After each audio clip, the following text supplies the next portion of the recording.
Tonight, and only on News 2, the parents of 5-year-old Allison Griffor speak publicly for the first time since their little girl was killed. 1 year ago today, Allison was shot and killed while she slept in her West Ashley home.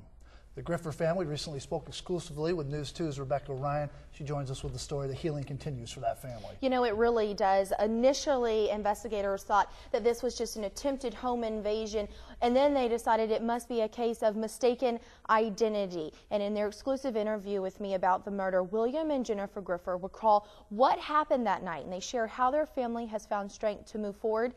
And the most interesting part of the story, they have a picture that they believe predicted the little girl's death.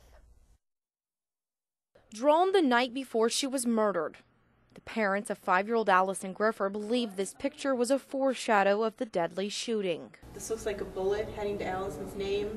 On October 25, 2011, William and Jennifer Griffor woke up to banging at their front door. When William answered it, a gunman opened fire.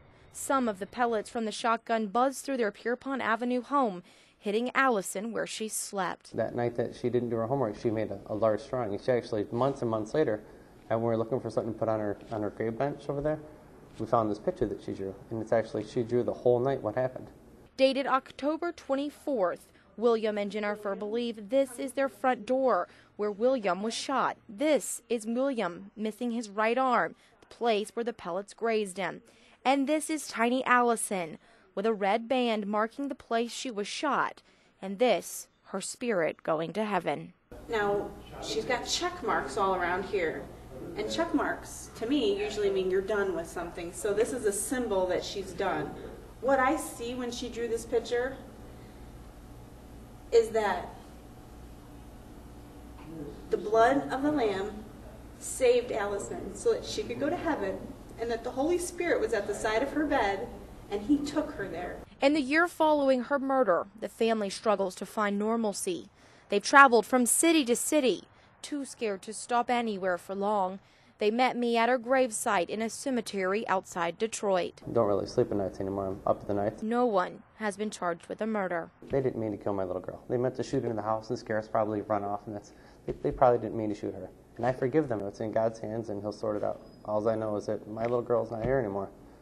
You know, and I got to focus on my kids, on my wife. I think that if we didn't have each other, I can't imagine letting something like this break us apart, because we need each other.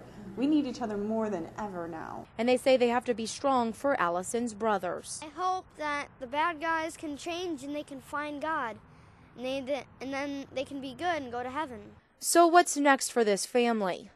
Much like the picture that's given them peace, her parents say they're praying for another message of what to do now. It's one step at a time. She was so much to me. She was my grocery shopper, and she'd sometimes help us cook, and she was such a part of our family, a big part. It's like we have a missing ingredient in our pie now. I've been in contact with the family, especially this week, but over the last year, and most recently, Jennifer wrote me something that I want to share with you that I think really summarizes the situation. Here's what she wrote to me. The way we feel is that God has given us peace, and our goal are to pray for the criminals' hearts to be softened and to pray for those who receive organ donations. It's not about agony or pain. God has given us peace, and it's the longing that we're dealing with. Rebecca Ryan, News 2.